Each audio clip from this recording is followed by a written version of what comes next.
Welcome to WEFM's 3 p.m. News. I am your presenter, Jessica Klein. First on the local scene.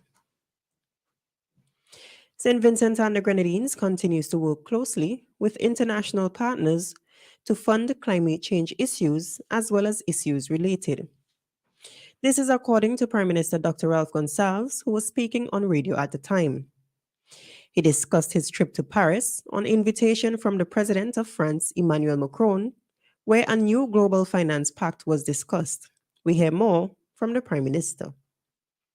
One of the reasons why we went to Paris and at the invitation of President Macron of France, we're discussing a new global finance pact to reform the multilateral development banks of financial institutions, deal with the World Bank and the IMF, and for a knock-on effect to have to regional banks like the Caribbean Development Bank. Now, what we considered there, matters relating to climate change, poverty, sustainable development, with all the material particulars, and for the reform of the system. That was the Prime Minister, Dr. Ralph Gonsalves. Prime Minister Gonsalves said that when discussing issues pertaining to climate change and sustainable development, funding will be an essential part of those discussions. 4 members of Course Number 12 in the Royal St. Vincent and the Grenadines Police Force will be celebrating 30 years of service on Saturday, July 15, 2023.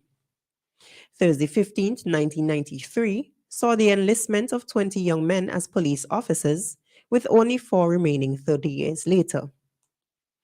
An official release identifies the 4 officers as Assistant Superintendent of Police, Mr. Junior Simmons, Sub-Lieutenant, Mr. Vincent Gordon, Sergeant of Police, 264, Mr. Dwight Matthew, and Sergeant of Police, 211, Renford Jack.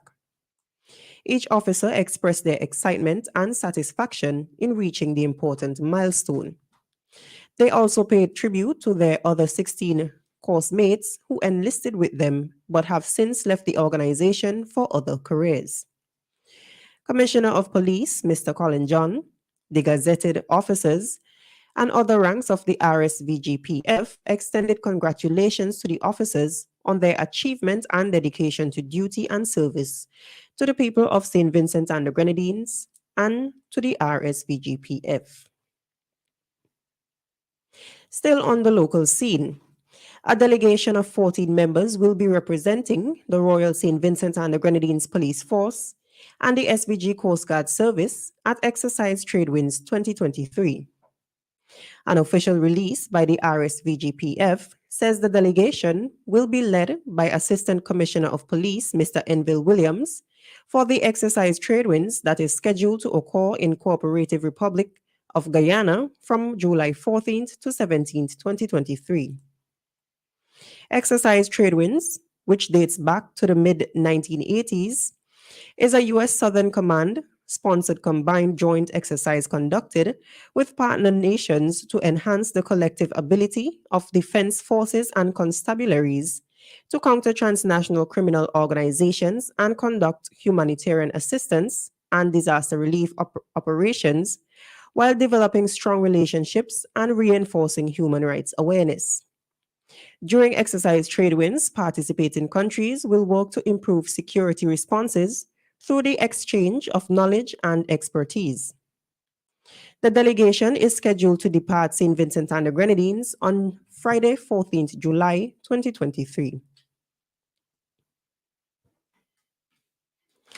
In the region, Barbados' chairman of the Alliance Owners of Public Transport, AOPT, Roy Raphael, has urged public service vehicles, PSV, to be more careful about whom they permit to operate their vehicles. His call follows a collision that occurred on Spooners Hill, St. Michael on Wednesday morning between 2 route taxis, which left several passengers injured. The chairman told Barbados Today that he was very concerned as chairman of the association about these persons who continue to drive widely and badly with persons who catch their vehicles. He said, "All I can say to the owners is to be cautious about who they employ to drive their vans. They need to check on their vehicles. They need to interview who is driving their vehicles. He lamented that the repeated complaints about PSV drivers were starting to affect owners' bottom line. Still on the regional scene, Attorney Jerry Edwin has filed a motion in the High Court calling on the Grenada government to remove flogging as a penalty for people who are convicted for offenses in the magistrate court. Grenada is the only jurisdiction in the entire Western Hemisphere with this law on its books. Grenada is in a very unadmirable company. I want to completely eviscerate this law from our books, said Edwin, a criminal lawyer. So my motion is to amend the criminal code to remove flogging as a punishment for predial larceny, otherwise known as stealing farm products, and robbery with violence, he added. Edwin explained that for several decades, judicial officers and magistrates in particular have abused this form of punishment by ordering flogging for robbery, traffic offenses, offensive language, and all sorts of offenses not permitted under the law. And on the international scene, the US government has approved the first ever over the counter birth control pill.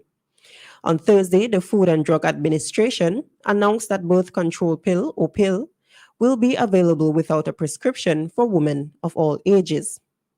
In a statement, the agency said the move would help to reduce women's barriers to accessing contraception. According to the manufacturer, Opil will most likely be available over the counter in early 2024.